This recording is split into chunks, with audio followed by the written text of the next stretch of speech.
I want to play in Europe. What the hell does that mean, right? Because Europe could be Latvia, Luxembourg. No one's talking about Latvia or Luxembourg, dumbass. So you don't want to just shove it in there. Start with the smaller finger, especially if this is the first time. Start with the smaller finger and go slow. I mean, there's a lot of things that need to change. Honey, eating ass, it is the best thing that you can do for your man. I want people to realize I'm just human. I'm just human, and I make mistakes. So this guy, Derek, wants to know, is putting your tongue in an ass really the thing to do? Yeah, it feels really good. Yeah, just, it's a weird one, I think. And I know you want me to toss your salad too, don't you? All right, on that note. What are you saying, bro? You are. Stop, bro! Stop, bro, help me, I'm stuck!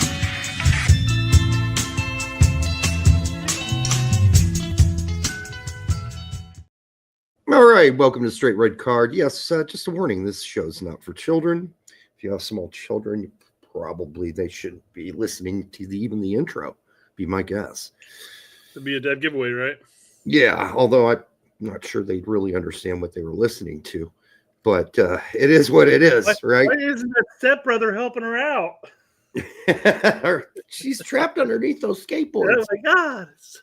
Yeah, and we're up against, of course, USA-Canada night. And the big Nations Cup, I think it's called. Four Nations or whatever? Four Nations Cup, yeah. There's Michael Ruzzioni, who I remember from the 1985 team that won in Lake Placid over the Russians. And they still had to, people often forget they still had to win one more game, which they did.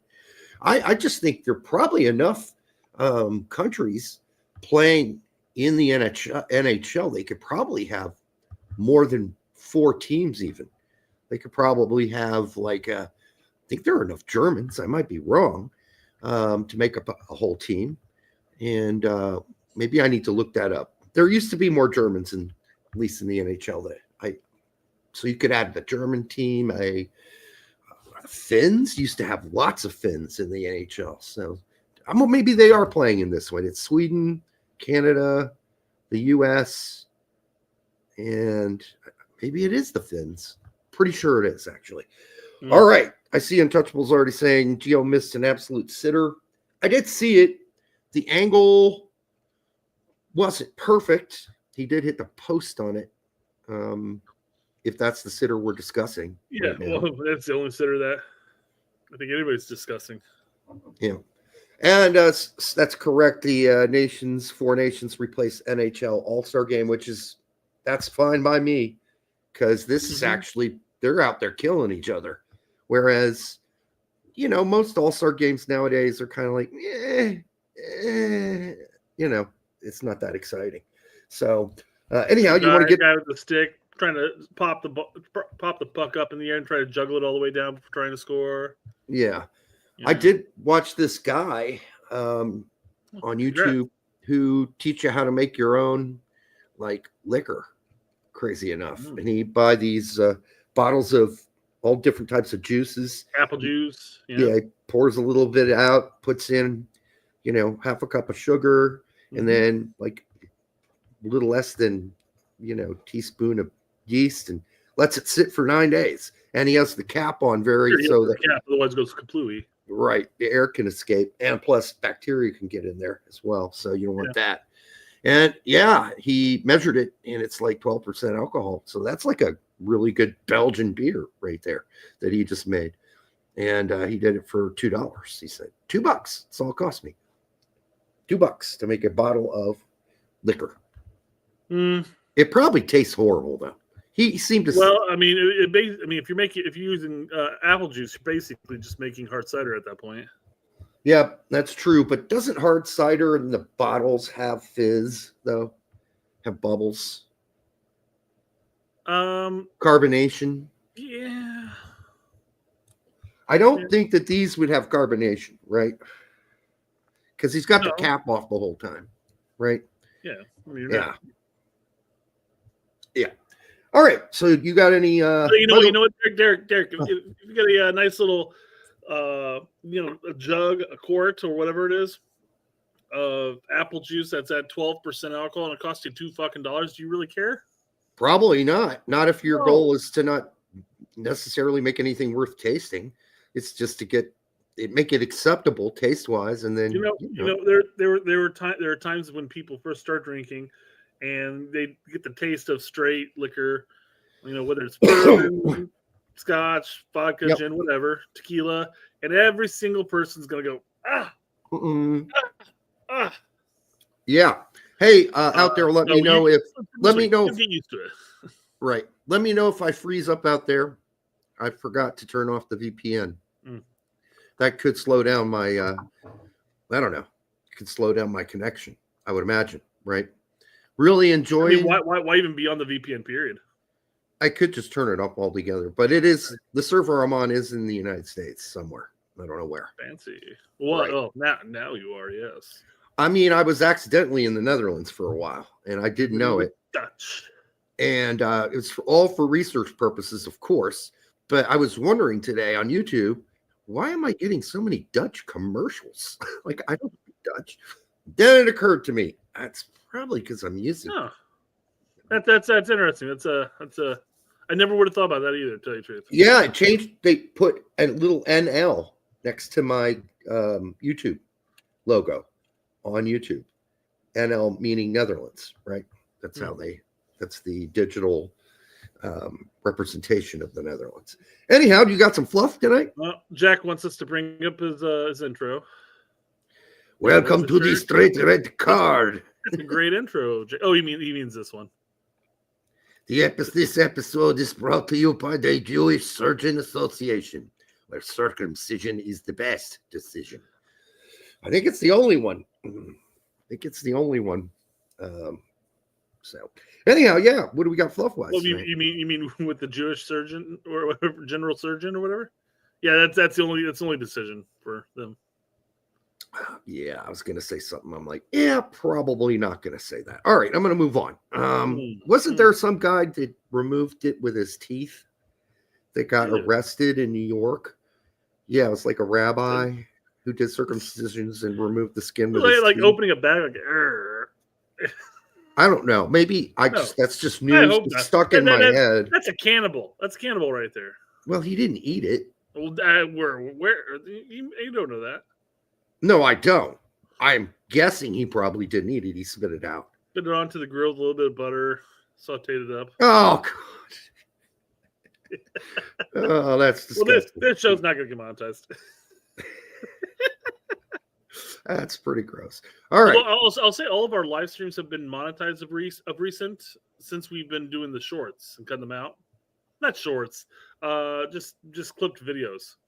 Really? Okay, that's good to know. I don't know if that's just boosting up our hey, these guys aren't total a-holes algorithm. I don't know. Yeah, we got a lot of Yiddish experts in here. Leftover foreskin is called schmuck. And somebody Untouchables learned about it from Seinfeld. Okay, like Isaiah's saying, he got an ad. There you go. Hey, that's currently. You're not getting monetized yet. Yeah, watch as much of it as you possibly can. Boomer says, I had a professor named Dr. Schmuck. My mom had a dentist for years named Dr. Toothacher. I shit you not. That was his name. Pretty ridiculous. All right. Do you have any fluff? Yeah. By the Chris Scary decided to tag us both in this. I'm not sure if you saw this, and I hope I'm going to give it to Chris and say, hey, if you're going to provide fluff, don't tag both of us into it. Just tag me, because I kind of want the surprise decision, like reaction to it. You're like, oh, okay, Right. You're like, oh yeah, I've already thought about this. I thought about it. I have a standard answer that I've already come up with in my head. Yep. Yeah. So, yep. There we go. Let me zoom in a little here. Chris Gary says, perhaps some interesting fluff question. Right. Not trying to be political, but if all 45 presidents were in a Royal Rumble, who would win? 46 at this point, isn't it? Who's the biggest, tallest president? Isn't Trump I guess there's other duplicate presidents too. So, isn't Trump one of the biggest presidents we've ever had, like weight-wise and height-wise together? I wouldn't mess with Jackson. That dude seemed like a real. Then here's the thing too. Are we talking about Trump in his prime? Are we talking about when the presidents were presidents? Well, they're all going to be nominally less athletic and less fit at that age because back then 50 was really old. Well, 50's where I'm at right now. 70's really old now. So, or 80's even considered. In the 80s and 90s, people are living that long. Teddy Roosevelt's a good pick. That's who I was going to say. I was going to say Teddy. Dude took a bullet and kept giving a speech. So I've got to give him. And then, anybody that runs this with a party called the Bull Moose Party gets props for me. Mm-hmm. Current Roosevelt, not so much. Current is in the one that just died 50, 60 years ago. yeah, probably not him. Like that'd be 85 years ago. So it's a long time ago. Well, Chris responded because he goes, he picked Teddy and named a couple other presidents, Abraham Lincoln and somebody else. Abraham Lincoln seems frail and thin. Washington would have been a good pick. I think he was relatively small compared to modern stats. Have you ever seen Shane Gillis's talking about George Washington? Yeah, on SNL, where he is George Washington. No. That's Nate Berggatt. Oh yeah, wrong guy. No. Yeah. So Shane Gillis is a comedian that I guarantee if you've watched shorts. Oh, I know he is. He does all the commercials, the beer commercials. Yes, he's doing a lot of the Bud Light stuff now. Yeah. He does a great Trump impersonation too. But he's actually a historical buff. So he knows what he's talking about. Right. And in one of his skits, he talks about George Washington, and he goes, you got to remember back in that time, man. He was a. I'm paraphrasing here, of course, but you need to go and actually watch this. But he's like, the British heard, we had this 6'2" red-haired R word coming down from the mountains. He's like, where are the British people at? We got to go get them. It's actually hysterical to watch. And right. Well, I think that, and I'm not sure about this, but I believe Lincoln's the tallest president. But I can't think that Trump could be very far behind him. And Lincoln was kind of frail. I think of Lincoln like I would with what was that 6'4" English striker guy? What am I spacing his name right now? Oh, Peter Crouch. Yeah, that's what I think about. That type of physicality, gangly, long, spindly arms and legs. Yeah, I wouldn't bet on him. Looks like a freaking crane doing a bicycle kick. Anybody know? Although he's Untouchable says Lincoln was a wrestler. Probably, yeah. I mean, his earlier days and cut down a lot of wood and trees. So sure, he was in good shape, but he looked a little frail as president. That's of course because his son died and his wife was absolutely nuts. And that's got to wear a guy down on top of a civil war. Yeah, that's gonna wear you down. So I don't know. My answer. I don't know. We're gonna hit from all corners of the world. We got a hockey game going on. There's U.S.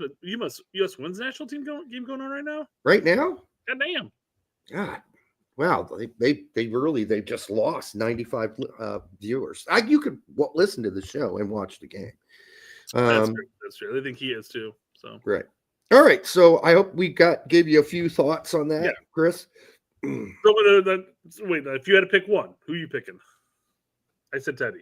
I really don't know how tall Andrew Jackson was, how big of a mammal he was, because he seems like he'd be pretty competitive and a real hard ass. So it was funny because when Chris, another tweet about this, he had posted, he's like, and by the way, when I say Roosevelt, I don't mean the one with polio. And I said, you know what? I think that's his greatest strength to get to to be one of the last people in the ring.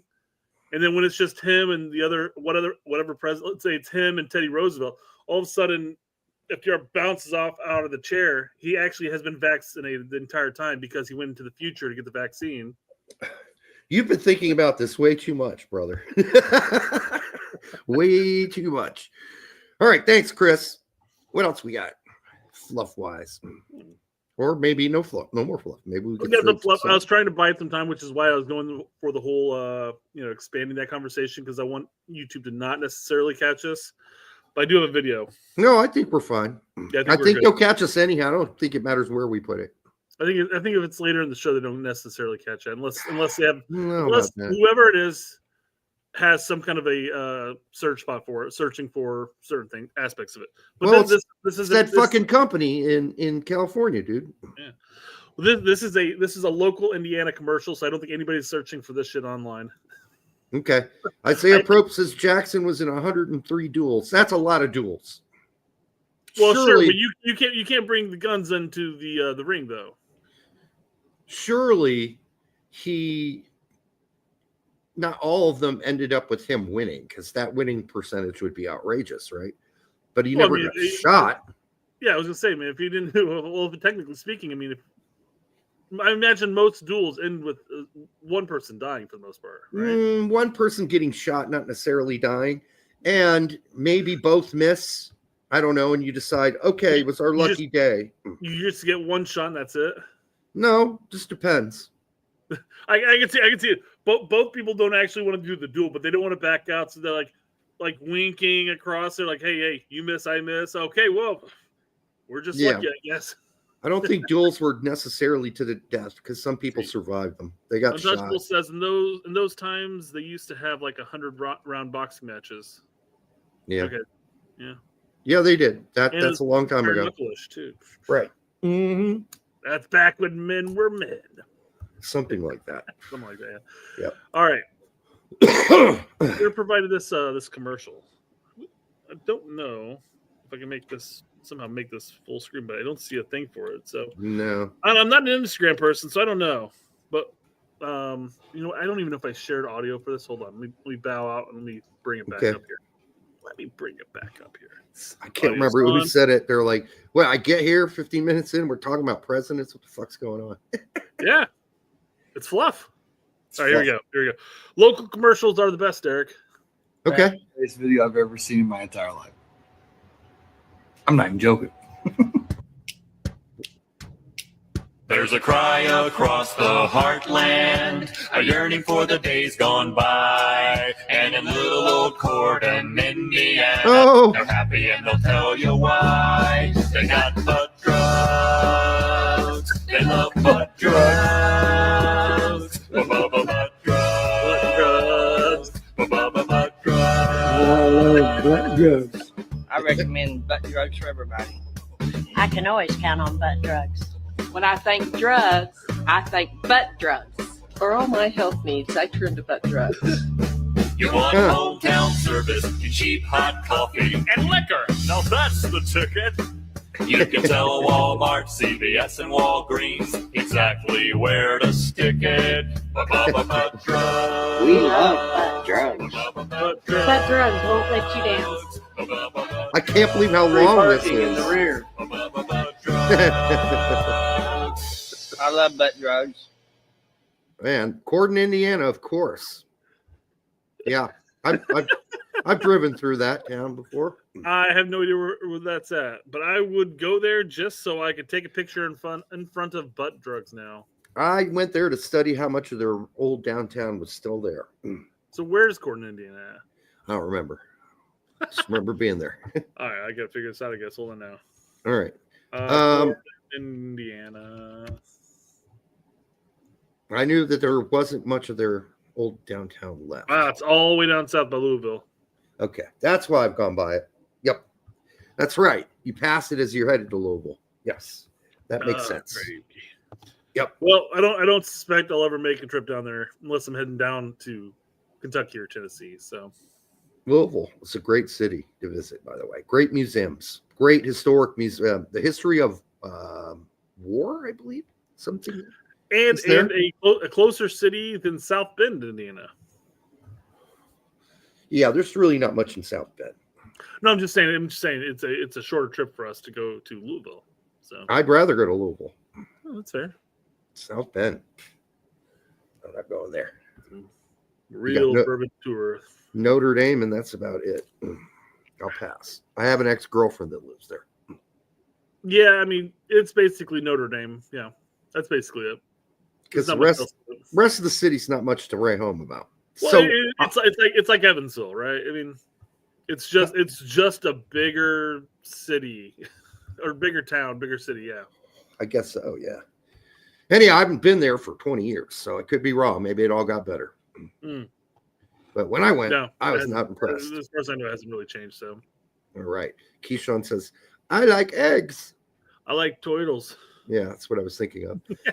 All right, what else we got? We got Canada up 1-0 here in the Nations Cup thingy, Nations, whatever you want to call it, hockey thing. All right. Twitter's going to be insufferable regardless of who wins tonight. Yeah, all these people think we really want Canada. You really think we want Canada? But being an American, I would rather be insufferable in our favor. So those people are getting so trolled. There's no way anybody in the R side of the politics thing wants Canada to be another state. That's just not a voting strategy that will work for them in the Electoral College. Anyhow, I said that before, but since they're still on there doing it today about this game, I mean, it's kind of ridiculous. Maybe we could just aim and take a couple of provinces away. Is that okay? No, you can't. I feel like if we take away some of the middle provinces, like above Montana and North Dakota. You mean like Manitoba? Who wants Manitoba? They can have that. It's for just a new plot of land and free resources at that point. There's like maybe two people live in those provinces anyway, so they're pretty spread out. Saskatchewan. Saskatchewan. People would enjoy saying that at least. Where do you live? Saskatchewan. Oh, when'd you move there? You ever seen the movie Grown Ups?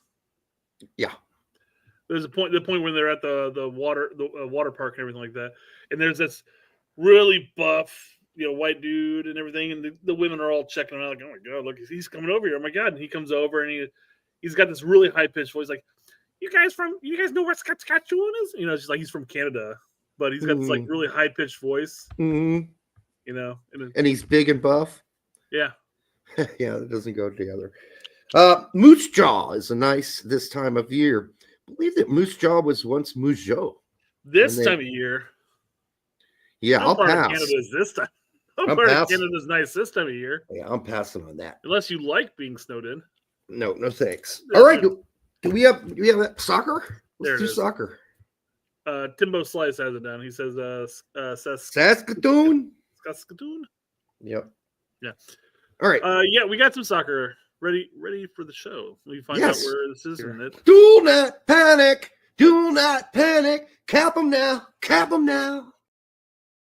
All right. Hellas football, which is, it's kind of a cool name if it weren't also the name of a football team, but still pretty cool. I'm fans of Hellas. The Greek Football Federation has begun the process for Inter Miami left back Noah Allen to be called up to the Greece U21 national team, as per recommendation from head coach Giannis Tassianis.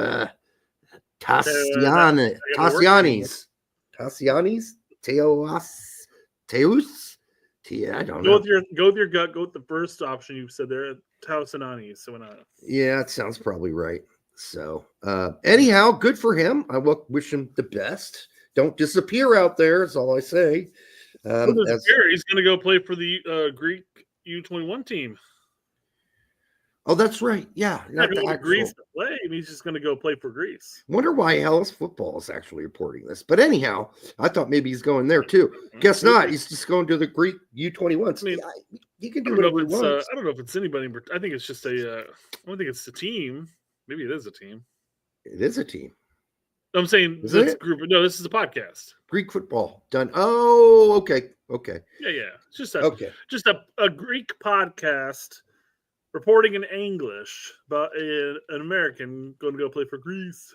That's fine. Can he make Jonathan Gomez healthy again? Because that's what we really need. No. Well, what he really needs. I was going to say. Do we need a left back at this point? We don't really need him. We can always use a left back, I guess. I mean, how many do you need? Well, right now we only got one. Well, if we do what's right with Nick, we might have a second. You're right. I agree. Daniel Brown, and then we got another guy. Well, who just got injured, named John Tolkien, right? So, Hellas is Greek. Greece and Greek. Makes sense. Makes sense. That doesn't explain Hellas Verona, though, does it? That's an Italian team with a Greek first name. Greek Verona. Greek Verona. Yeah, I don't know. Somebody put Hellas Verona. We don't know. Maybe in whatever part of town that Hellas Verona is from, in whatever town it is, maybe there was a Greek quarter from the Roman days. I don't know. Where did the nickname Nene come from? I don't know. I don't particularly like it much. What is that? Watch Me Whip? Watch Me Nene? Nene? Maybe he's a big fan of that song. Nene Brown? Everybody's calling him that. So, anyhow, good luck. Maybe he's got a younger sister that just can't say Nathaniel and says Nene instead. I don't know. Let's call him Nate. Well, that's short for Nathaniel.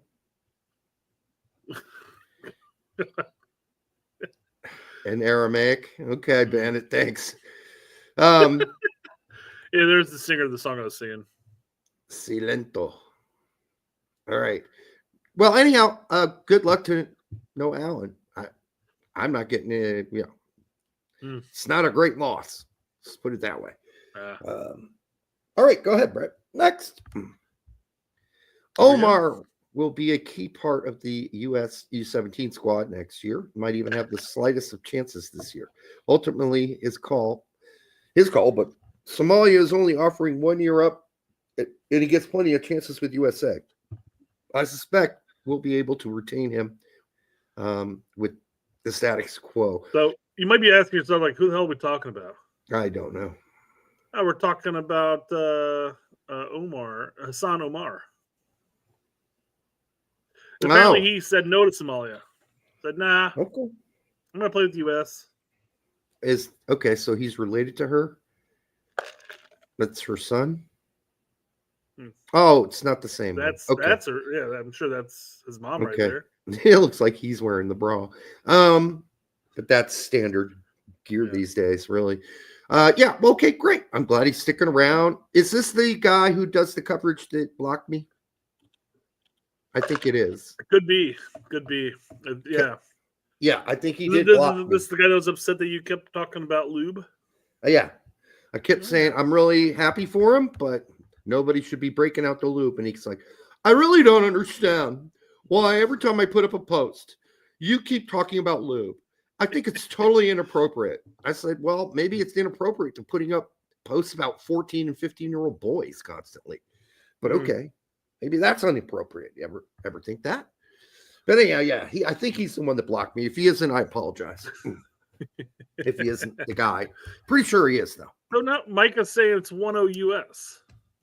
Did Canada score or did USA score? Wait a minute. Well, it's commercial right now, so I can't tell you. Jack. You said 1-0 to Canada. So that threw me for a loop there. It's Canada that was in the lead. Yeah. So. Maybe he meant 1-0 and the USA has the 0. Probably. He could have been clearer. He's got more letters. He could have added to that. CAN. Maybe he's typing on his phone and he doesn't want to do it. Maybe he's got fat fingers. Who knows? By the way, for the 150 you here right now, make sure that you like, subscribe, and share with your stepsister and grandma. Oh, Micah, thank you. There you go. I already forgot about the women's game. Who are they playing? I did too until you pointed at it. I'm like, oh, yeah, that's right. We did say that there's a USA women's game. That's right. Yeah, who are they playing, the women, today? I'm sure somebody's going to have it before I pull it up, but I'll take a look. Well, playing Colombia. Okay, well, they'll win that. Colombia. All right. We're talking about the women, Chris. We know we're playing the Rude Can. Oh, yeah, you're talking we have two different hockey conversations game. this whole going on here. Yeah, he's talking about I got it. Chris Gary's a hockey guy. He's watching a hockey game. Right, Chris, and if you didn't catch Brett earlier, he's like, if you got Fluff, send it to just Brett because he likes to surprise me. Tag. It goes for everybody. If you have fluff and stuff that you want to bring up during the show, please just tag at @straight_red. Yeah. Because otherwise Derek sees it and it's less fun. For me. Yeah. For me, at least. For me. Correct. It might be less fun for everybody else too, because I already know what's coming. And I'm probably like, whatever. You know how I get. Especially in a day like that's nothing. This one I got a headache brewing here today. So Yeah, dude. Well, we're gonna bring up a conversation that I know you enjoy bringing up a lot. Okay. Well, Bruce Arena was on CBS Sports talking. I watched it with them, and they talked about MLS, especially after this World Cup. And I wanted to bring it up and talk about this real quick. Yep. Bruce Arena with a bold claim on the impact of the 2026 World Cup. The after effect of the World Cup is, I think, some of the greatest players in the world are going to want to play in MLS. Okay. I don't know why that changed it so dramatically, but when I run into players around the world, they're all excited about coming to the U.S. and they love to play here. I think by 2026 or 2027, our league is going to be prepared to take on some of these great players that are in their prime, not players in their early or mid-30s. We're going to see some real elite players choose to come to MLS. It's going to be a real exciting time for the sport in this country. That's my best, Bruce. That's all I got. Do you agree with Arena? No, I don't. Yeah. Let's. I don't care about the rest of it. Let's just say great players right here. That's the only part of this that I want to talk about. I don't know why that would suddenly happen. You think after the 2026 World Cup, that players 24 to 28, these great elite players are going to say, I want to go to MLS. Yeah, I need to know a reason why they'd be doing this. Did the cap finally get lifted? Are we tripling the cap? Mm-hmm. Hey, come to play in MLS and you get $35 million. Hey, and what about USL? I don't think their Division I will have a cap. Ooh, but we'll get to talk about that in just a second. It's funny that you bring that up because I got timestamps. But okay. By the way, I was correct about them calling it the Premier League because they've already they copyrighted that shit already. They're bidding for that name, so they are going to go the whole. I mentioned this to. I forgot who I mentioned this to. I think I quote tweeted. I tagged you in it, but I'm like, hey, Derek called this. He said that they're going to go the English route because what's the route going to be? There's going to be the USL Premier. Yep. Championship, League One, 2, etc. I think they're just going to go to League Two. Will be the lowest. I couldn't imagine. It would have to do some crazy expansion to get to past League Two at this point. I mean, you look at some of the teams in the league already, or the ones that are listed to be added are from some very medium-sized towns. So, cities. You sent me the 2-minute clip, and I tagged Charlie and Jimmy and said, "Hey, great segment, guys! This is awesome." Basically, what me and Derek have been saying, the entire time. So, right? And you know what? Charlie gave it a like. No shit. I feel like we're gonna get him on the show soon, guys. Hey, you're the one that's blue checked. You need to be checking in. Hey, you know what? He sent that like. I'm gonna start buttering him up. Get him ready for it. He knows who we are. Talk to Jimmy, man. It's a good time. It's a good time. Yep. Didn't you get Jimmy on our show last time? That wasn't me. Yeah, no, I got Jimmy back on. Yeah, because remember you were sending out stuff to his email, and he was all old email. He doesn't use anymore. Yeah, and I was texting him at an old number that he doesn't use anymore either. So it's some guy out in California somewhere getting my text messages going, who the fuck I'll be on the show. Who's this guy that keeps telling me I need to come on his show? All right. Okay. So I don't something Clarinet says, I love the show, but y'all keep saying that you're gonna get somebody on the show, but y'all don't. There's a reason to that. There's some people that we would like to get on the show, but if you watch the shows where we have other people on the show, the chemistry between me and Derek kind of gets sidelined. Yeah, a little bit. Derek goes into interview mode. I do. Like he feels like we need to ask all these questions in interview. I'm like, no, we could just go through our show and let them just we got to interview him. I'm like, okay. But then when Tact and Pete come on, I think it's less that obviously. Oh, when they're on, it's great. With the anyways, it doesn't matter. Yeah, but yeah, we've got real chemistry with those two guys because they've been on here enough. We had really good chemistry, I think, with Lexi when he was on too. And even though that was still kind of very much an interview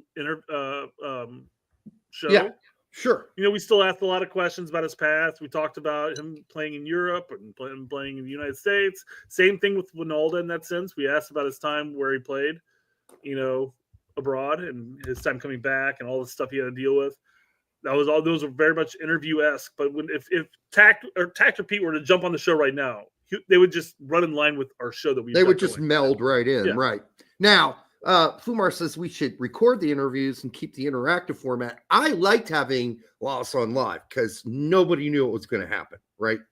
Because we were going to ask some hard questions that we're going to disagree with him on, and I just wanted to see how he would react. And I like the fact of having our chat able to ask the questions too. They would send in the super chats and we pull them up and say, "Hey, yep, X, Y, and Z."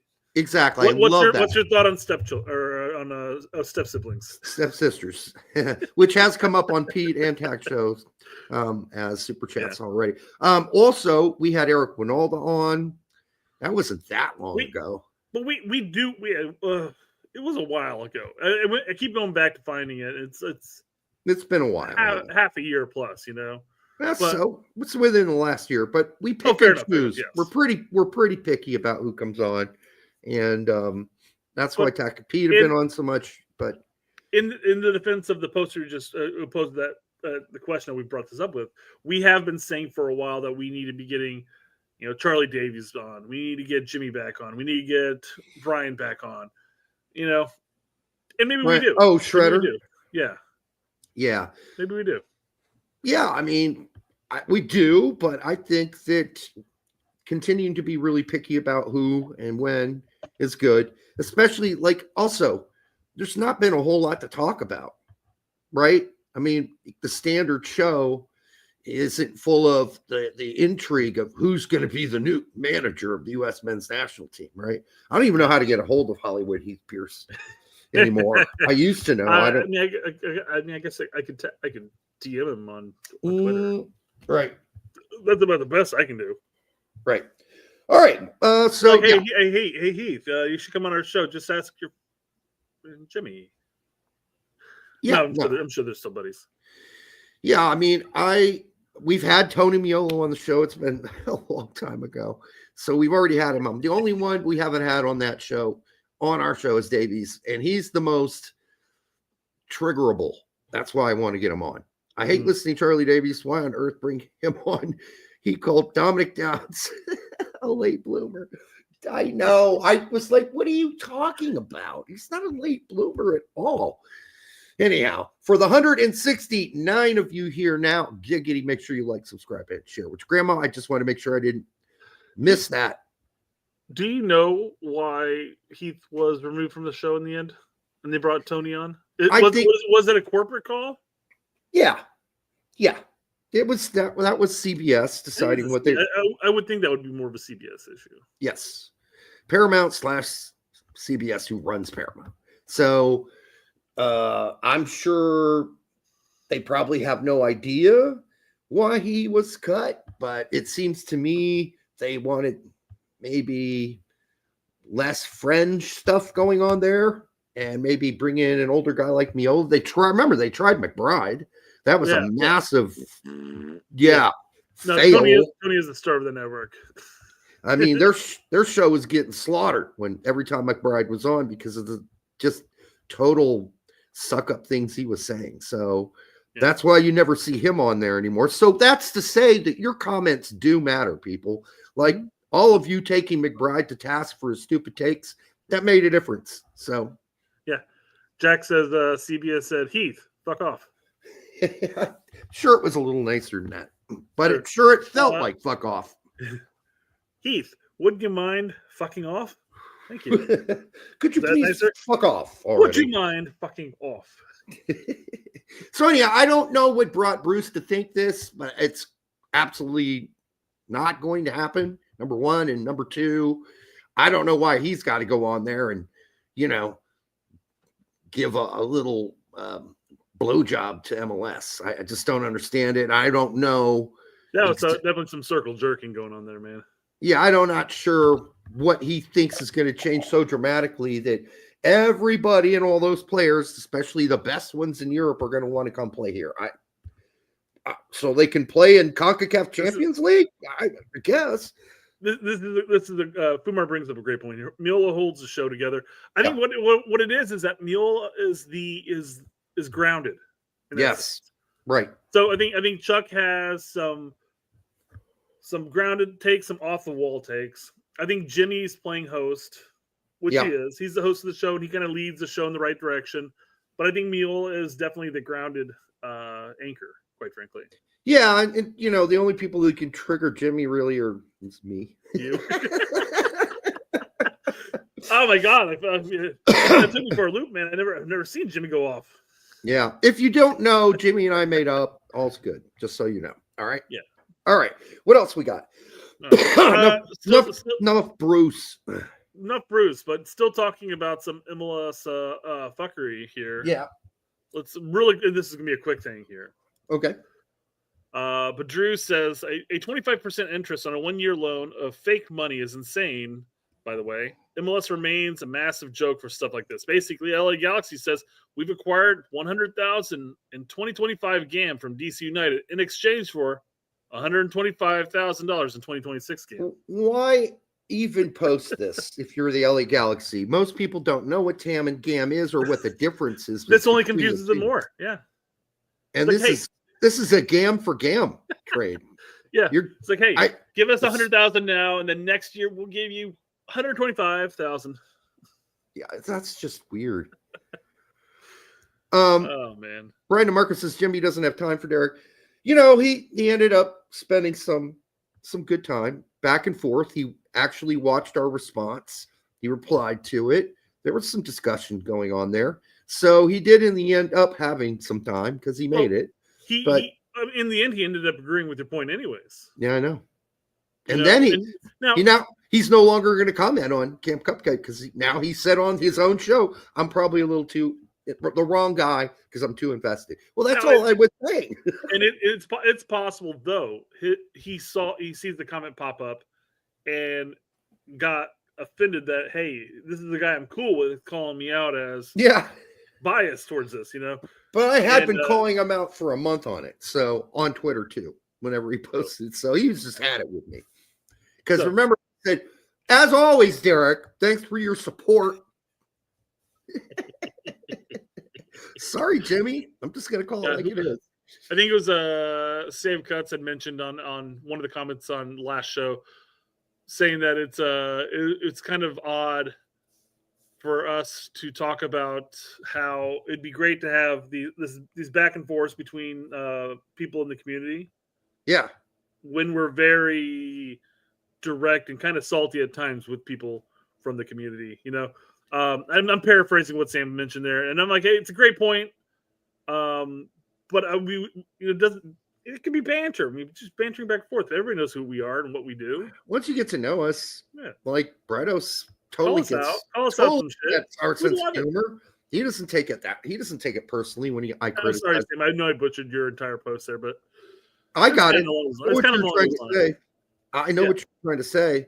And I thought that, for instance, Doug McIntyre had opened up some dialogue, but apparently not when I at him on Twitter publicly.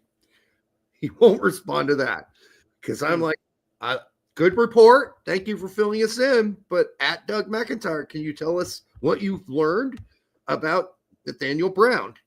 Because this report about all the players they're watching and all the games they're going to scout players does not mention his name. And how can that be? Yeah. All right. I hope you have this really tagged well. Yeah, we're going to go through a couple of things. We'll go through a lot of these things are going to be really quick. Okay. So we say that. That's true. I mean, they should be real quick, but we might break off into some other tangent. So this is Jimmy and Charlie interviewing the president, Paul Mac. I'm not going to remember his last name right now. But I think will notice in this, after a while, he's a little uncomfortable continuously being asked questions about Pro Rel. I think that's what's hilarious about this. I think he's really uncomfortable talking about competing with MLS too. The expansion fee. That's the big one because he waxes on and waxes that off twice. Yeah. Yep. It won't be as expensive. There's you start watching this, like they talk about promotion relegation. I mean, what is this? This is 12 minutes long. They talk about promotion relegation, maybe about 10 minutes of the 12 minutes. I mean, it's a lot of back and forth about pro and rel. But you start to hear certain things, and I'm going to bring up a Pete quote after this. But basically, are we just looking at USL becoming MLS 2.0? If they don't have pro rel, but just MLS, just little brother of MLS. Yeah. Oh, by the way, Fumar says, "I'm okay with Lewin. We don't need Brown." I know you're joking, right? Yes. He said LOL. So okay. I don't know if he's LOLing the fact that he said that and just waiting for the response, or if he's like, just playing with y'all. That's a pretty good troll. You almost had me going. All right. What else we got? All right, let's do it. I'm gonna read into that and say he's looking at that the comment of where like Berhalter and company had the decision between bringing Lund or Brown, and they chose Lund. So yeah, I don't know if that's true or not, but that's what everybody's saying. Yeah, I don't know how true it is either.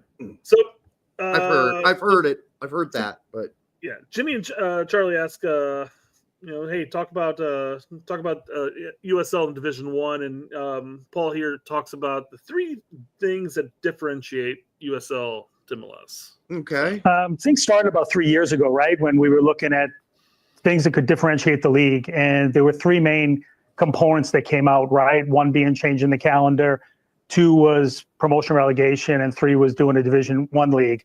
So I want to stop it there, obviously, because he does mention the first thing being the FIFA calendar, basically. Wouldn't want to be playing right now.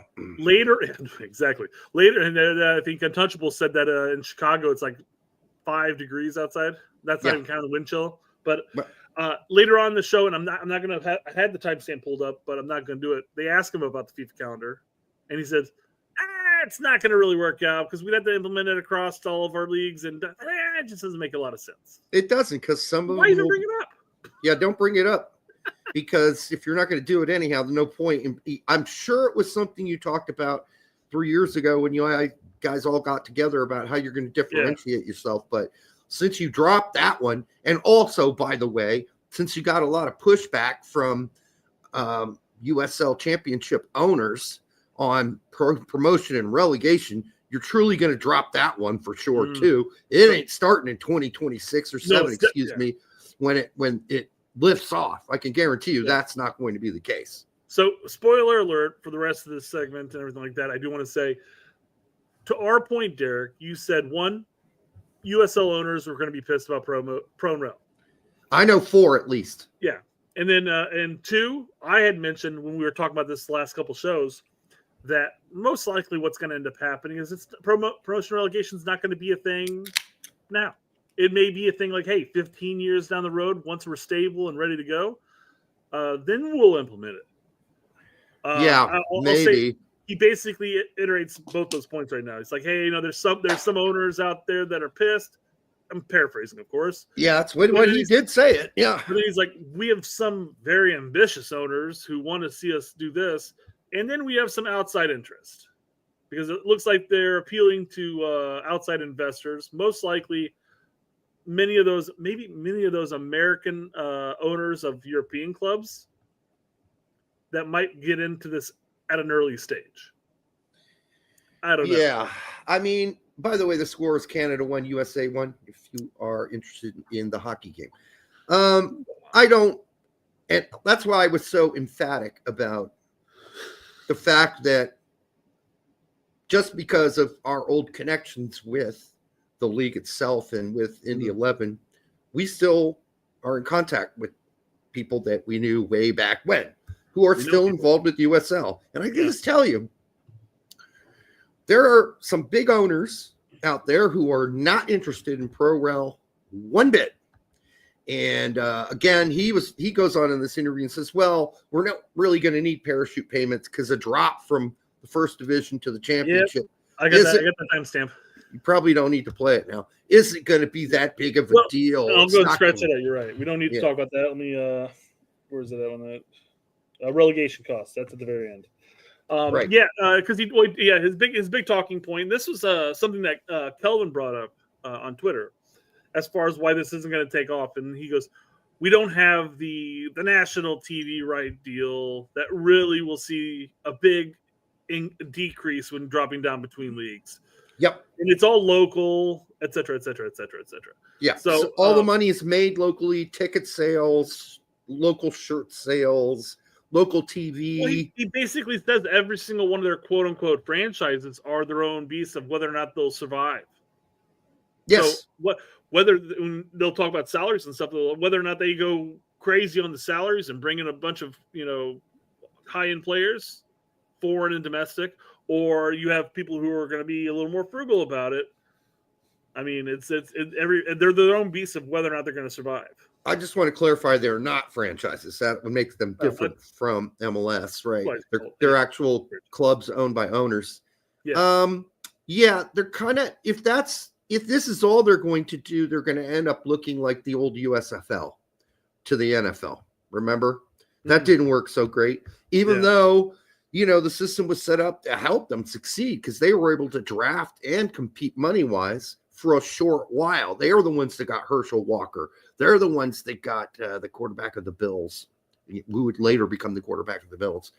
And they even got Steve Young played in the USFL. They got him instead of the NFL. So that's not even going to be the case. Now they will have the ability to go open pocket because I believe they're going to start the cap rules at the championship and leveling down, but not for the big boy team. Although they may have some sort of financial fair play thing. I don't know. We'll find out. That's all who knows? Basically, whether or not it actually happens, it's hypothetical. That's why I just want to let people know right now, do not whip out the lube on this. This is not ready to be celebrated or anything to get too excited about, right? Because I'll come back to that in just a second because I want to bring up Pete's comment on it that basically highlights what you're talking about. Yeah. He says, until they actually implement it, it's all lip service. Without Pro and Rel, they have nothing to distinguish them from MLS. Talk is cheek. I'll believe it when I see it. He's absolutely right. Yeah. And that's the thing. You hear them talking about it. It's all great to hear them talk about it, but until we start seeing some of it being imposed on the league itself, which we won't see until 2026 at the very earliest, because that's when D1 status will be in question.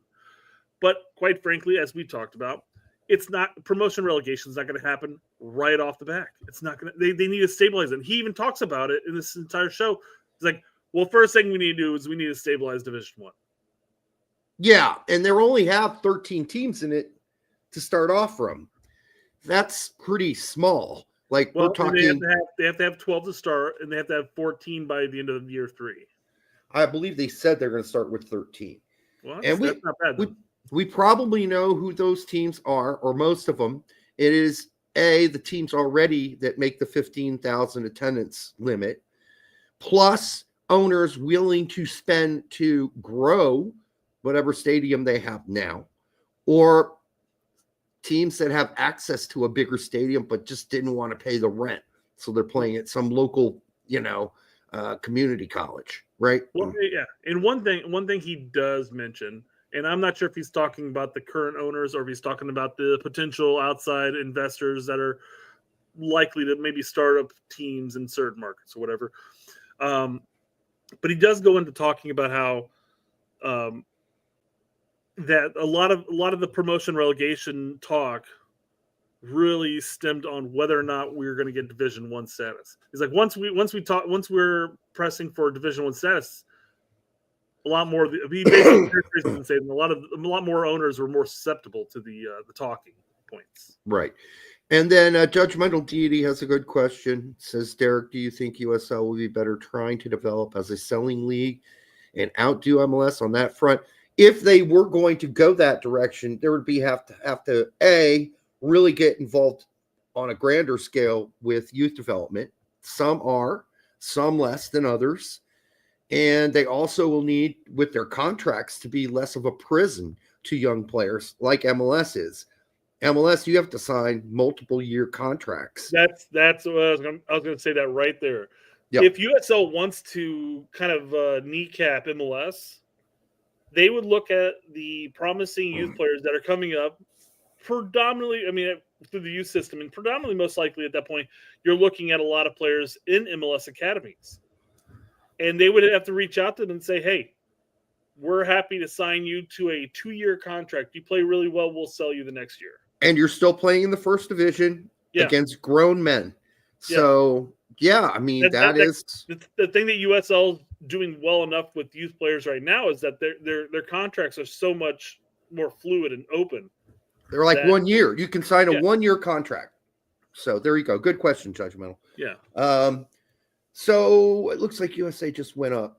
All right, I don't know what's left to play on this. We covered every issue. I'm skipping through some things here. Hold on. I'm looking through them. We basically paraphrased everything he said except for the entry fee. Yeah. Here we go. This is where he gets asked the question of whether or not he's going if USL is going to be a direct competitor against MLS. Oh, hell no. Look, I think we've got to focus on ourselves, right? I think when we look at the opportunity with the World Cup coming here, it's time for us to be bold and ambitious and make a move. And if we can implement this coming out of the World Cup, then I think, soccer in this country grows and it gets better across the board.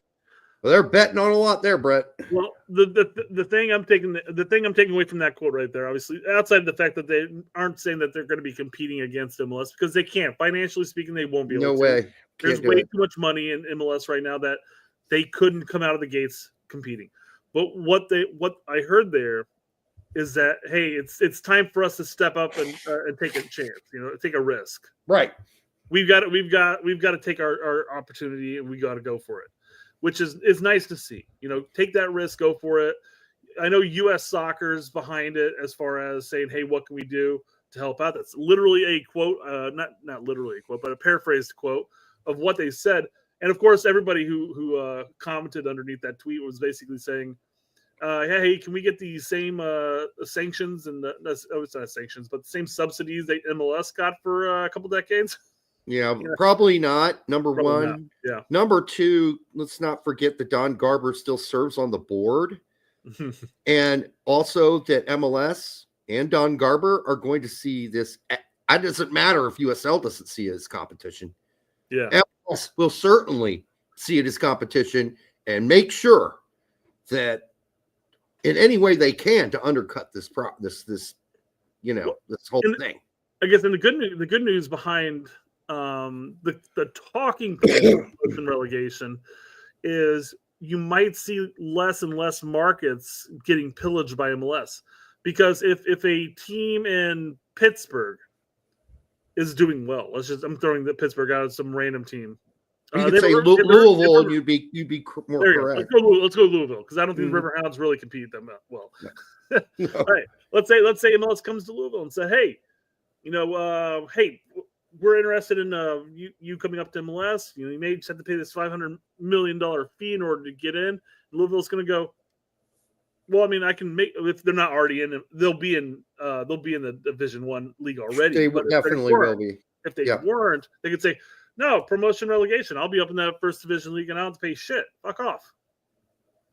Well, you would think that would be the case. However, the billionaires that we discussed at length that are looking into MLS, having an MLS team in Indianapolis that would undermine, of course, Indy 11 and probably cause its collapse. They don't mind spending $500 billion. That'd be an interesting. Or million, sorry. 500 million, 500 billion. Good Lord. Good God. No, but it's one of those things like if USL gets Division I and Indy 11 already has a following, and I think if they get Division I status, there's that little bit more of legitimacy behind the team itself, because it's no longer considered a minor league team. Yeah. I think if the MLS team were to seriously jump on board, that they would struggle. They would struggle to get an audience. They would struggle to get a fan base here in India at that point. Yeah. And not that my parents watch MLS. They certainly don't. Yeah. They watch the Premier League and they watch the Bundesliga when they can get a game. They watch, the Italian league when they can get a game, which is never, unless it's on CBS main. But whenever I bring up Indy 11, I'm like, oh, the Indy 11 game's on. I click it on. My dad's first thing he always says is, "Are they still in the little leagues?" Exactly. Yeah. Yes, Dad, they are. That's the thing, though. That's the stigma behind a Division II team. Yeah. I mean, legitimately, if Indy 11 were given Division I status, there'd be no difference between what they were and what they are now at that point. Now, mind you, they may be able to get some more players who will be happy to play in Division I, etc. But as a whole, the organization, most of the players, it'll be the same team. But the stigma will be lifted to an extent. Yeah, you would think the stigma would be lifted a little. We'll see about that. Mm-hmm. Certainly, hometown fans of those USL teams in the Division I will be happy about it. So, yeah. Who is the best Yank in MLS currently, says Fumar. That's a good question. Who is the best Yank? I mean, if you're talking about like over the last few years, which Yank consistently scores, that would probably have to be Brian White. But as the best player, if we're going to say best player that probably stands the best chance of making the U.S. men's national team, I'm going to go with the goalkeeper. Who? I'm going with the goalkeeper. Yeah. Schulte, but I don't think that's the question. I think maybe Diego Luna gets somewhere in that conversation. Maybe. I mean, it's a very generic, it's a very ambiguous question here. It's who's the best Yank in MLS currently? Yeah, none of them good enough to play for the U.S. Nats. Outside of goalkeeper. Outside of goalkeeper. So, depending on how you look at that, you're right. He says I meant outfield. Well, it's really hard to say, isn't it? Nope. Untouchables got it. Brian Gutierrez. Of course, Chicago. Yeah. It could be De La Torre. Yeah, it could be. We'll see how he adjusts to San Diego. I mean, I guess we've had one solid season for Diego Luna, quite frankly. Maybe he didn't necessarily start every single game, but still a pretty solid season. I mean, I like Jackson Regan's a good one. McGlynn. Yeah. It's really hard to say one just stands out so far ahead of everybody else right now, right? So we'll see. I was hoping Jackson Regan would make Camp Cupcake, and he did not. So we didn't get to see that. Was not released. The last thing I'm going to play in this is a really quick segment here. When they talk about the cost of the application to sign up for Division I USA. And how much is it going to cost to get into this new league of yours? Because Jimmy just started a new team. I'm curious. So he's looking to invest. It's another good capitalists, you know. He does mention beforehand that the cost to get into MLS is $500 million plus. It is. That leads me into what he's about to say here. Jimmy's so goofy, and it's fun to see these guys in the studio because they are always relegated to the podcast. So I don't know what happened to bring them all in, but fun stuff. Yep. It'll be less than that. All right. That's a it'll be dodge and deflect. There you go. That's a nice dodge and deflect. I would guess that if you already have promotion and relegation, then there isn't a fee because you've already paid and you're already in the league. If you're a brand new club, you know, if you're Des Moines, Iowa, and you're like, we want in the big boy league. Okay, well, you could either tell them, well, I'm sorry, but you're going to have to start in League Two and work your way up, Des Moines. Or you'll say, if you don't want to work your way all the way up, you can pay us $100 million to get into the championship, or you can pay us $200 million and get in the big boy league. I don't know how that's going to work, but they've got flexibility there. Here's how I would state this, because let's just assume promotion relegation is the end goal. You have to establish a first division stable league, and then from that point on, move everything up from the ground up and everything. So you want to establish a 20-team league. Let's just throw 20 out there as an example. Okay. It's a sort of bottom line where you want to get to. Yeah. So you have 13 to start off with, maybe 14, whatever soon, but 13. That's the number you threw out there. That gives you 7 teams to bilk an expansion fee from. to really kind of stabilize the league itself. And then say, once we get to 20 teams, we'll implement promotion relegation in 10 years. Yeah, 10 years. Yeah, that's not going to excite anybody. It gives those teams an ability to stabilize and to recover some of that $100 million, maybe let's just say that they just paid to get in there, and they're not immediately getting relegated after paying that $100 million. Let's just say. I don't think anybody's breaking out the lube unless you say it's 3 to 5. That's fair. 10? Shit, dude, I'll be in my fucking 60s. Give me a break. And there'll be a lot of high school kids right now that'll be late 20s. What's your point? S20 says this is MLS has too many teams, not according to MLS. Not according to MLS, yeah. MLS, and by the way, the promotion relegation, why wouldn't you just continue to expand? What is going to stop MLS from going, hey, USL, you want a national TV audience where we actually pay you lots of money because we actually have a TV contract? Why don't you come on over here and join MLS? You gotta, if you can find a billionaire or, quadruple amount of millionaires to fund, come on over and join us. What's going to stop that temptation? I don't know. And I don't know if there's an answer to that, but that's still going to be an issue going forward. We're still having that issue right here in Indianapolis. I mean, who knows what Apple's account, whatever their paid accounts for MLS Live show, well, not show, but the whole package itself.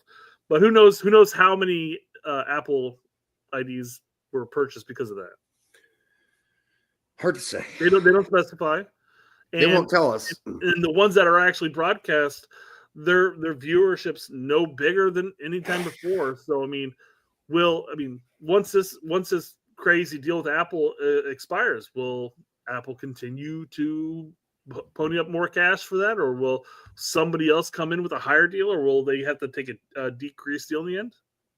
Yeah, I don't know. One would hope that for MLS's sake that it'll continue to increase, but viewership has to increase, period. And I'm not inclined so much really to watch too many more MLS games outside of Chicago. I know, and I only watch LA Galaxy games, so it's outside of that. I don't watch it really. Occasionally, Salt Lake games. You've mentioned that before. I've watched that in some Philly games because there are young players on there I want to watch. But other than that, I don't. I'm not interested generally, and I don't watch the playoffs either unless it's LA Galaxy or, again, Philly or RSL or some young player I particularly want to see. So how does USL become Division I affect the number of teams that can qualify to CONCACAF Champions League? That's another really good question, but that's a U.S. soccer That's a U.S. soccer issue, yeah. So, obviously, U.S. Open Cup will still be open for the pickings. But, then you have MLS that has like 3 or 4 other spots within their league. Yeah. So, if you have a new Division I, at that point, does each division maybe get does each Division I league get one spot for champions? And then you have the U.S. Open Cup, which makes 3 altogether at that point. And then do something else? I don't know. And if you think that Don Gargler is just going to sit by passively and watch MLS lose its dominance and all this, yeah, I got a bridge. There's got to be at some point where U.S. Soccer just says, "Don, thank you for your services." I don't know. Why don't you go focus on your owners at MLS a little more? Yeah, good luck with that. But they're the ones with the power and the strings right now. Yeah, I know. Then we know who those guys are. Okay, so let's move on from this issue. I think we covered it pretty. I concur. Well. We skipped a number of the ones, but we covered all those, so I don't have anything else to really go off of that. No, MLS won the case, or they won the case against NASL. So did U.S. Soccer in that sense, because everyone's Kumar. like, why is U.S. Soccer coming out and stating, well, they were brought into the equation by NASL. It was MLS and U.S. Soccer were the two defendants. Defendants, thank you. Yeah. Do you want me to do players abroad before we do anything else, or you got just yet? Okay. we're gonna kind of talk about some players abroad in the process here, but Well, I'll just scratch them out once we do. exactly. I don't want to sit here and wait for it to come up, so I'll just come for the two. Okay. I only have a couple, and then we'll talk about some Champions League here in a bit. But we've been asking what is happening with Pukstas? What's happening with him? Why is he not playing? Yeah, he's got an offer from MLS, $5 million fee. He doesn't want to go to MLS. Preference is the Bundesliga or another strong European league.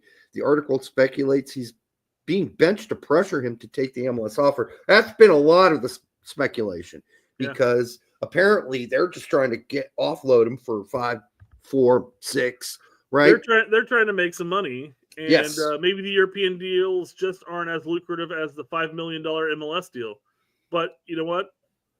Fuck off. I mean, and then that's going to hurt in the sense that he's getting benched at this point. But, Right. I mean, that's going to hurt. What the fuck's his team name? Head split. Yeah, it's going to fuck them up a bit because they're benching arguably one of more consistent players when healthy. Yeah, but they really haven't dropped off since he left. So, Sounds like a league thing. I mean, he's the young guy they want to sell, right? It's fine. And they've made that pretty clear for 2 windows. They've made that very clear. Well, we're finding this out another young player, but you know how you don't increase somebody's market value to try to sell them in the next By not playing them? By not playing them. So this is a stupid issue because if he doesn't play for the entire fucking season for the most part, MLS isn't going to be one to pay $5 million either. Yeah, they're just Gio Reyna him. Maybe we'll offer $2 million this time. He doesn't play anymore. Why not? Yeah. So I don't know. Seems like a stupid decision in the end. Man, I'm glad you can still read U.S. men's national team prospects. Because I could tell you what, I'm not allowed to. All right. VPN can't get through that? No, I'm still the same dude, regardless of my VPN. This is kind of a U.S. men's national team Nations League topic, but we only had one thing to really bring up here. So, according to this person right here, Miljevic is apparently likely to be getting called up. Okay, here we go again. And there are other things that came out too from media people, etc. If you hover over Sophie Pisano, who does she work for again?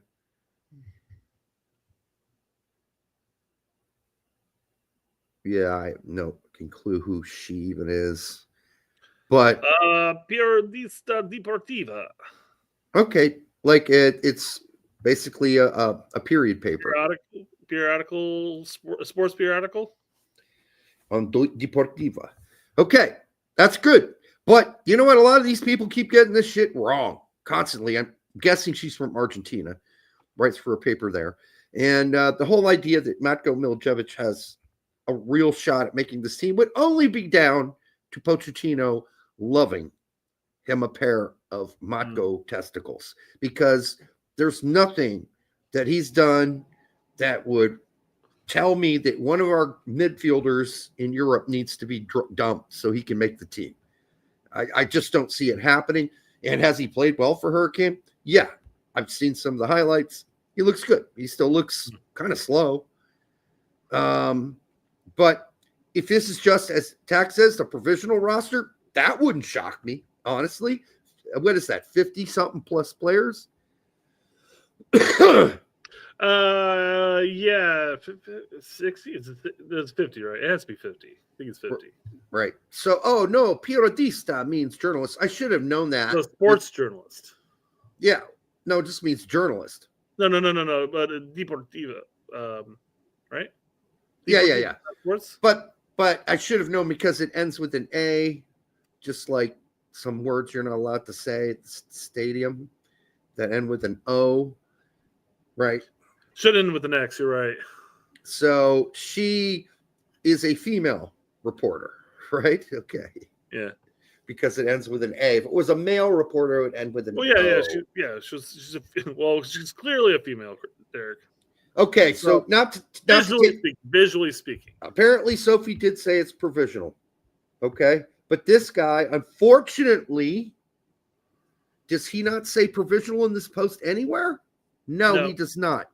So that's on Area Sports Network, whatever that is, for not correctly forwarding Sophie's news. That's not on Sophie. That's on ASN for not knowing what the fuck they're doing. Like provisional roster, saying that is very important because, yeah, okay, my mom could maybe make the provisional roster. I don't know, but that's a huge thing. Even John Brooks got thrown on a couple provisional rosters. He got thrown in last, but he got thrown in. After clearly 224. After 3 pages of players in alphabetical order, he came in last. Here's our 24. Here's 24 players we want to call. Oh, we need to do more. Here's 24. Oh shit, we have 2 more spots. Brooks and that John kid Brooks. from FC Dallas. Yep, exactly. That isn't. You're an afterthought when that happens. When the list comes out. Yeah. By the way, that was an accident by U.S. Soccer. They failed to notice that before posting it. Alphabetize that shit next time, you dumb fuck. The whole thing. You got to when you make your little Excel list, you better hit the alphabet thing again before you publish. Sort A to Z. Sort A to B one more time after the afterthoughts are added. Just to be safe. Oh, Jesus. All right. It's not only just the Yanks Abroad report. We really got to break down what happened there. So people are all, up in arms because Pulisic only went 62 in that game. We have Pulisic topics. When we talk about AC Milan and Juventus, you let me know. Well, that's what we're talking about right now. Okay, so which one are we talking about first? AC Milan. All right, we'll start with this then. Because the biggest thing was that, and we've said this routinely on the show, do not trust the Italian press. Do not trust them. They are not trustworthy. They're full of shit 99% of the time.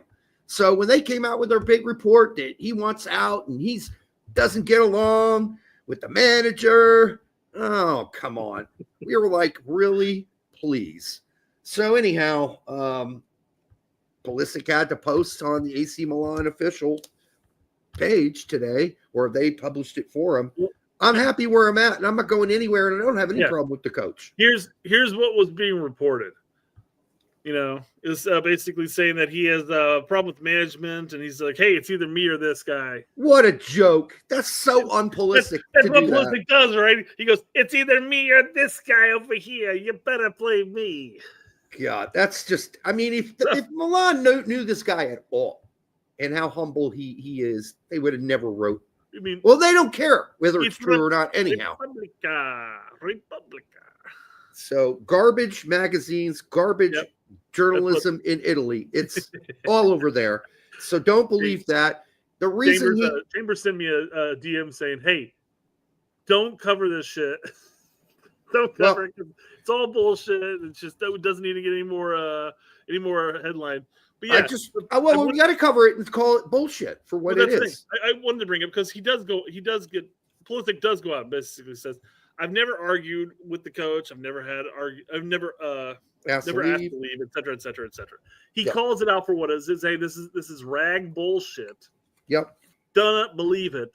But I wanted to bring that up basically as a talk as guys, when it comes to stuff on Twitter, and we bring up shit during like dual nap panics and transfer news and stuff like that. And it's all jokes because our news is spelled NOOS. Yeah. It's not serious half the time. 99% of what we bring up on those segments are never come to fruition. Right. Exactly. It's the fucking internet. There's a lot of bullshit out there. Take everything you read with a grain of salt. Even if it's like from Fabrizio, just take it with a grain of salt. Say, hey, he gets fed shit all the time. Sometimes maybe it doesn't come true. Most of the time it seems he's pretty accurate. And you can take what he says a little more accurate. I think there are other people out there. It's pretty good, yeah. That's what I'm saying. You can make those decisions. But for the most part, when it comes to the internet shit, just realize that 99% of it's bullshit. Exactly. Fumar, by the way, Brooks has been injured the entire 2 Bundesliga season. He's got the Kevin Paredes, right? Yeah, he did catch a case of Paredes. Wolfsburg brothers, God, Jesus. And then Musa went 82, and I thought Musa looked really good for the most part in that game. The real reason they lost was Teo, who lost his fucking mind twice Yeah. and got the red, and that forced them to bring in a left back. Yep. Had to bring in a left back. Somebody had to be taken off. Weren't going to take out Leao. You might say, well, take off Felix. Yeah. I'd agree with that. Stick fucking Pulisic in the middle at CAM. Yeah. That's when it says this, Brett, really? Insulting the internet isn't cool. Hey, internet's going to internet, man. I'm just saying. I did. Internets. And then we watched, I don't know if you got a chance to watch the Trustee and CCV. Whoa. You're just skipping what's on my. That's why I said, hey, I thought we were going to cover the Champions League separate. You're like, no, we're covering it during Yanks Abroad. So I've got whole things pulled up here, man. So Pulisic was by far the worst player in both ties out of both Milan and Feyenoord players. He's lucky he weren't taking off even earlier. Absolutely shocking performances, both legs, especially the first. I didn't find it that particularly horrible. I found a lot of some ghosting went on, but when he did actually touch the ball, I think he tried to do some things, and some of them even almost came off in that last game versus Feyenoord. There's a lot of this going on where it's the insert and random yank hate. And we're going to get into McKennie here in a second.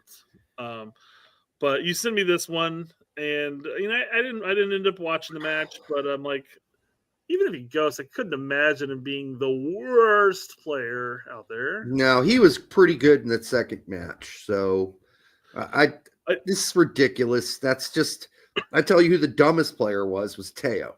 Yeah. As much as I love him for the player he is, he was just, what an idiot.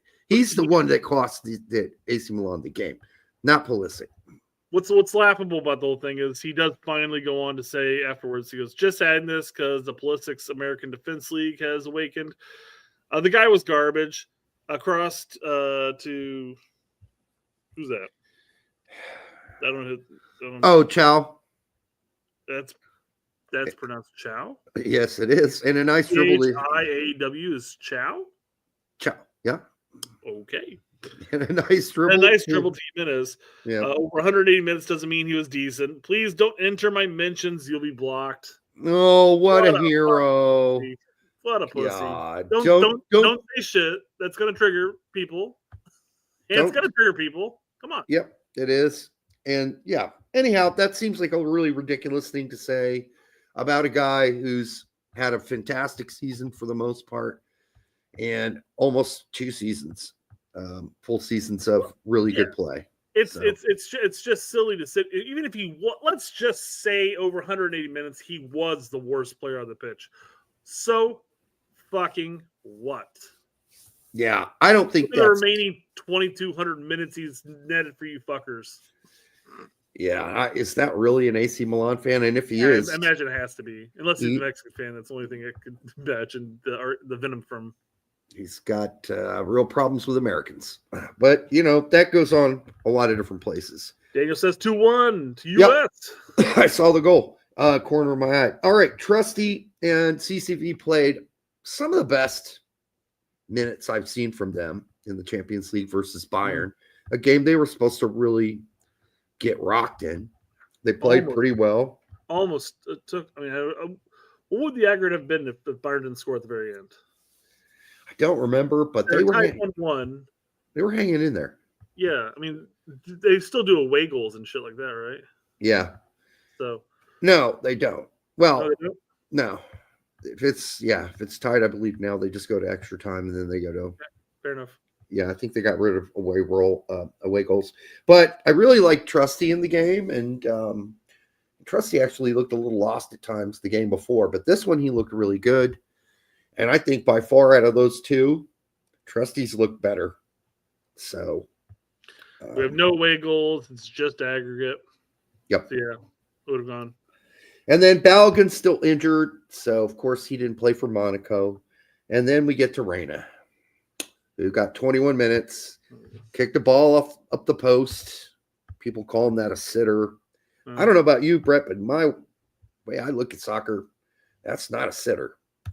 Unless I missed something. You probably think 9 times out of 10 he probably would have slid that away. Yeah. Did you see it? I mean, he tried to go to the right side of the keeper. It was 1-on-1 versus the keeper. He was coming in from the right side. And, should he have scored? Probably, but I wouldn't have called that a choke. A choke is like just missing the whole fucking goal. He did hit the bar. So he's off by inches. And Max Bredos is really harsh on Reyna today, saying it's just been a disaster for 2 years now. Well, I mean, yeah, you count that injury. You count the Nottingham Forest loan. That sucked. And now coming back here, yeah, it's been pretty sucky. Not getting a whole lot of time. I still think the Nottingham Forest loan wasn't as bad as we all. I mean, it could have been better. Mm-hmm. Could have been a lot better.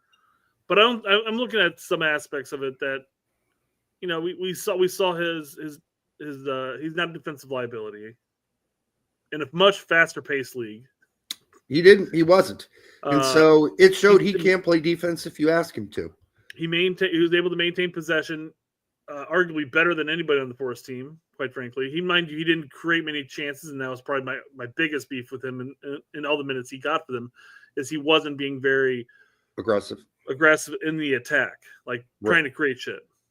Jack Benitez playing it pretty safe. Jack Benitez's Reyna came close a few times. So did I miss the sitter? That's what I'm asking. Did I miss the sitter? The post one is the one that everybody's talking about. That's what I thought too, and I didn't think that's like a classic sitter. A sitter is when, somebody crosses you the ball, and you got like an open goal. So Chambers says Gio's issue with Dortmund is that Dortmund wants to press, and he's not great at pressing. Sure. I mean, fair enough. I mean, he's not a great presser. I mean, he's not going to be that type of player. I think we talked about this before. His big issue is that he's an older style Dortmund player playing for a new Dortmund style team. Yeah, and he needs to leave. We've all said that he doesn't fit there anymore. He's got to bow out and go. So got to go. And besides, it seems to be a team kind of on its way down right now. On its way down, not up. Man. Yeah. I mean, do you really want to go play for Dortmund? And there are teams above Dortmund that probably would like to have Reyna. Because what is Dortmund now? 11th in the league? 10 teams ahead of them. Some you wouldn't really think should be or would normally be. That might be interested in a guy like Reyna. Reyna's going to have to take a pay cut. Well, he's absolutely going to take a pay cut. There's no ifs, ands, or buts about that. Right. They're going to get Dick Squat for him. So anyhow, that's just the way it's going to work out. And if that Dortmund blog page is accurate this time, Dortmund's eager to get rid of him. They're finally lost their patience with Reyna. I think it's the other way around, Dortmund dickhead. That guy is the same guy that gets every report wrong. Every fucking report. He's been on Reyna's nuts for 2 years. Did you read he gets it all wrong. Did you read the tweet above that though? Which I think is probably what the losing their patience on him is the entire first tweet talks about Dortmund's injury past or his history of injury, and then all of a sudden it's following up with, and Dortmund seems to be losing their patience and they want to offload him. So the way I read his series of tweets there was like Dortmund's board is tired of him being constantly injured and they just want to get rid of him. This is the same guy. Get rid of him. Same guy 2 years ago who said he'll never play another game for Dortmund again. Yeah, he couldn't have been more wrong. So that guy he's not trustworthy. Cole Campbell was in the 18, obviously not going to play, not with all the people back. And they're up. This made this joke at the pre-show stuff, but they were up 3-0 in aggregate. Maybe I don't know how many subs they had left or sub windows or whatnot, but I mean, could they not have thrown him in there maybe for like 5 minutes at the end of the game? I mean, if they're looking at him as being a possible contributor later on, a year or two down the road, loan fodder more than likely. Maybe, who knows? Yep. And then we sadly had to watch PSV take on Juventus. Which, of course, I'm going for Juventus because there's only one American left at PSV with Dest, Pepe, and Tillman all oddly injured. enough, despite the fact that Juve ended up losing to PSV. Unbelievable. I think Juve stands a better chance moving on in the Champions League than PSV does. So yeah, and then the two most amazing goals for Juventus in this home and away series were both from the Americans, McKennie and then Weah on Wednesday. Goal is nice. So that's a typical Weah goal, right? A rip from outside, which is one reason when people are like listing him as maybe Weah plays right wing back for the U.S. men's national. I'm like, fuck off. Get him up and around that box, man. I kind of like Poach playing him at the left wing striker or left wing 10 or whatever the fuck you want to call it. I think that fits his style nicely because he likes to be able to cut into his right and rip a shot. 25 yards out, he'll do it every time. Fumar says Ledesma deserves more love. I mean, probably, but he's not really been a game changer, more like a placeholder for PSV during the season. And quite frankly, I mean, if we're talking about a wingback option for the U.S. men's national team at this point, he is so far down the list, unfortunately. Yeah. I mean, the only time he's ever played for the U.S. big boys, he's played out left wing for Pulisic. Right. So, he was fine during that time period too. But that was like 3 injuries ago too. So we're hoping to see Des back soon, but no chance we'll see Pepe or Tillman the rest of the season. Got a couple more McKennie things to bring up here. Yeah, let's do that because we got haters. Yeah. So John McKennie posts this. Belief in self is a real thing, and it just shows the Swiss Army knife. That's a great description for Weston's game at Juventus. Yep, so everything but CB and goalkeeper. Yeah, pretty much. I mean, he was all over the board. And you're sitting here. Here it is, the third coach that's come through Juve. And at one point, Thiago Motta said, hey, you know what? You're not part of our game plan, Weston. We're going to try to offload you. That's the beginning of season again. Yeah. And again, here we are, a third coach who basically says, we can't get rid of him. I mean, not in a bad way. Like he's too valuable. I got to get him on the pitch every game. On the pitch at this point, right? Starting to seem that way for Weah too. Yeah, recently. I mean, heavily on that right wing back role for them, but because they both played 120 fucking minutes. He keeps bagging a few more goals. Maybe Mota's going to play him up a little higher, but we'll see. We'll see. But sad to see Juventus gone, AC Milan gone. Those are vital games that those guys will never get back because they're really important. Getting into that last 16 is kind of, hey, we're one of the best 16 teams in the world, right? Because that's really what that says. And so they didn't make it. I'm happy for PSV, but it doesn't mean I'm going to get to watch anybody but Ledesma. Unless Dutchly put to task the Serie A, man. Yeah, Feyenoord and PSV just making everybody else look pretty average. So the Italians, Atalanta's out, Napoli's out, I think. AC Milan. Yeah, I mean, it's Inter's the only. That's it. Inter. I don't think they're going to have as many spots for the Champions League next year. Mm. I think they're going to lose one. And then Thursday. Oh, what? We got more? Oh. Pulled up your boy. This guy's another asshole. I don't know where these guys. He's consistent, though. He's been saying this for a couple of years now. I know. That's why he's an asshole. Right? We will never compete for the Champions League or Scudetto as long as McKennie starts. This is the 5th season. And we get worse every time. Motta trusting him too much cost him this game. Well, okay, if you're saying I'd like to bring in like a serious world-class CAM and move McKennie to a different position, he'd still be starting. Right? The fact that they have to play him at CAM is really because they don't have anybody else. Like, this is kind of like the weakest Juventus roster I've seen in a while. A lot of those players are not very good. I'm just going to say it like it is. I think they're fairly middle of the road, a lot of them. To his credit, he says, I mean, they say in the biggest a pinch of salt here. But to his credit, he does say that he's a serviceable left back or right back. Mm-hmm. It's just he's saying that if Weston's starting in the midfield, they're not going to win anything. Which I'll call bullshit. Now I can agree with you on that point that you just made.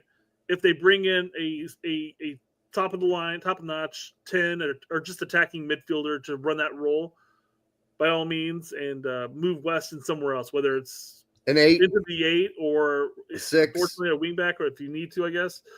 But the problem is they keep bringing players in. They bring players in. Yeah. The players that succeed elsewhere, they bring them in, and then Weston still starts over them. What is it? What is it about him? Yep. And I don't. He'll talk about his technical aspect, and there are times where you watch him dribble, and you're just like, okay. Sometimes it's a little erratic or whatever like that. But man, when it comes to passing, I don't know if there's a person on that team that's more serviceable than he is. Yeah. And he's solid as a rock. He doesn't lose possession. Yeah. I mean, that's very rare. He's quick with decision making. I mean, he's been fun to watch. I mean, this guy obviously doesn't trust Mota, who obviously loves McKennie. So there you go. Well, and before Allegri said the same thing that Mota said, hey, we're going to offload you. And then all of a sudden he cannot get him off the pitch. Pirlo was the only one that really wanted him there, and he played every single game possible. Mind you, during COVID and stuff like that, there were a lot of illnesses and injuries, and Weston had to play with an injury and stuff like that. But I mean, I'm not going to say that there weren't bad games for Weston. There certainly were. Over the course of 5 years, he definitely should have had some bad games for Juve. But for the most part, he's been pretty damn consistent for them. Yep. He's not Juventus's problem. He's not the problem. Plain and simple. He's not the problem. Now, right. Are there better players than him out there? Yeah, sure. I won't argue that. Yeah, but they're playing for other teams. Yeah, exactly. And a lot of them are in the Premier League, and or the top team. Top of La Liga or top of Bundesliga at this point. Yep, exactly. So you could go out and spend a whole lot of money. That's not really where Serie A is right now. Spending a lot of money is not what they're going to do. They'll spend reasonable amounts of money, but they're not Man United or Chelsea. Just not going to go out there and spill that money like that. They're looking for, discounts on good players. Vlahovic is certainly one of the issues, definitely. Well, it's still here. It says, fans like you deserve overrated bums like Nico Gonzalez and Cope Miners. McKennie's been one of our most reliable and versatile players for 2 seasons. I would argue and say for all 5 seasons, quite frankly. Mm-hmm. Maybe not necessarily most reliable, but definitely versatile. But still, this is a clown post. Yep. It is. It's a dumb post. Clearly, Cole just does not like Weston. That's perfectly fine to say, but then don't come out here and say, like, oh, he's a problem. He's a problem. There's a lot of other problems on your team. Don't focus Colo wasn't ever like this guy, and he's not going to start liking him anytime soon. Exactly. Right. And then Thursday. Well, I just wanted to pull up the ratings for the game itself. It's kind of funny. We bust on FOTMOB, and then we're going to use them in this case. Fair enough. I mean, but I mean, it does show a trend. Now you might sit there and say, like, I don't think Weah's 7.8 may have just been because of his goal or whatever, or Weston's 7.4 is a little high. But I mean, it's definitely a clear indication that the rest of the team was just meh for the most part. Sure. No, and that's what I was saying before. If you want to bring in better players, go do it. But I don't think McKennie and even Weah have been the problem. So there's that. Jonathan Gomez today still injured, so he didn't get to play in Europa, whatever the minor league tournament is that I don't give two fucks about. Taylor Booth got to play an extra time for Twente in a loss. Johnny Cardoso came in, and they held their aggregate for Batiste. He played 31. They didn't start a lot. They left out some starters, Batiste, in that one, because they pretty much felt like they had it wrapped up. And then Zendejas, if we move to Mexico, another assist. Can't stop scoring and assisting, man. I saw somewhere, maybe it was Herc that posted it, but Zendejas has scored and assisted at least once in the last 8 matches. Right. Johnny says Adams or Tannerman is the question. I think that's Adams at this point. There is no question there. It's definitely Adams. Adams is starting. The way There's he's playing at Bournemouth. Zero argument there. And even things are improving that you used to criticize him for, like all his passes were backwards or sideways. We're actually seeing him gain possession and move it forward. Like that's a whole new thing, right? So we're seeing improvements in Adams, whereas for a little while at least, Tessman was not really going to play a whole lot there for Lyon and didn't. I'm not taking anything away from Tessman and everything like that. I like Tessman. He's definitely serviceable, and he could end up being the backup for Adams in this sense. But Adams is playing at a much higher level and a much more consistent level, and he's been absolutely killing it too. Yeah.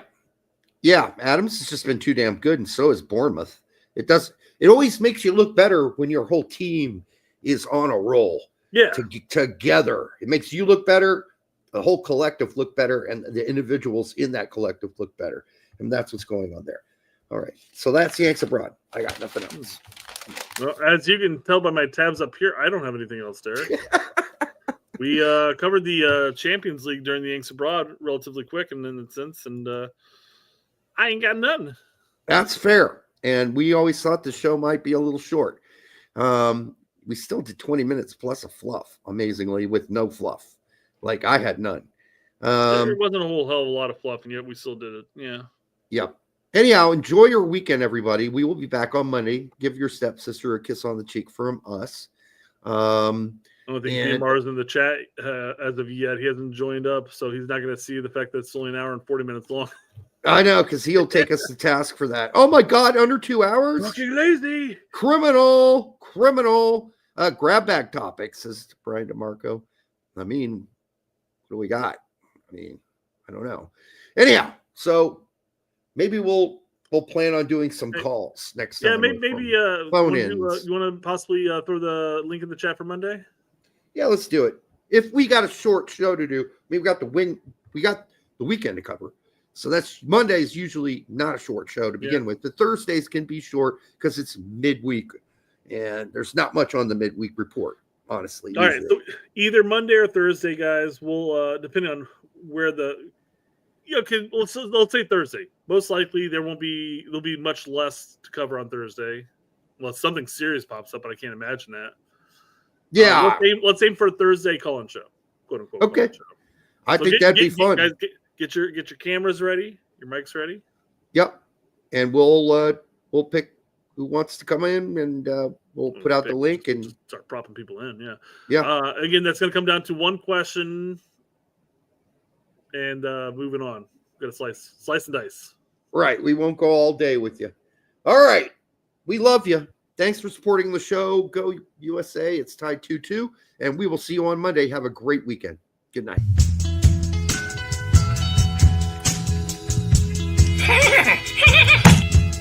That hurt.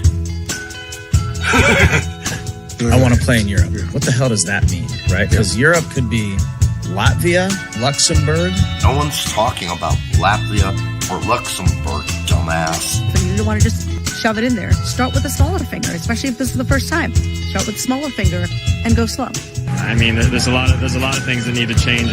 Honey, eating it is the best thing that you can do for your man. I want people to realize I'm just human. I'm just human, and I make mistakes. So this guy, Derek, wants to know, is putting your tongue in an ass really the thing to do? Yeah, it feels really good. Yeah, it's a weird one, I think. And I know you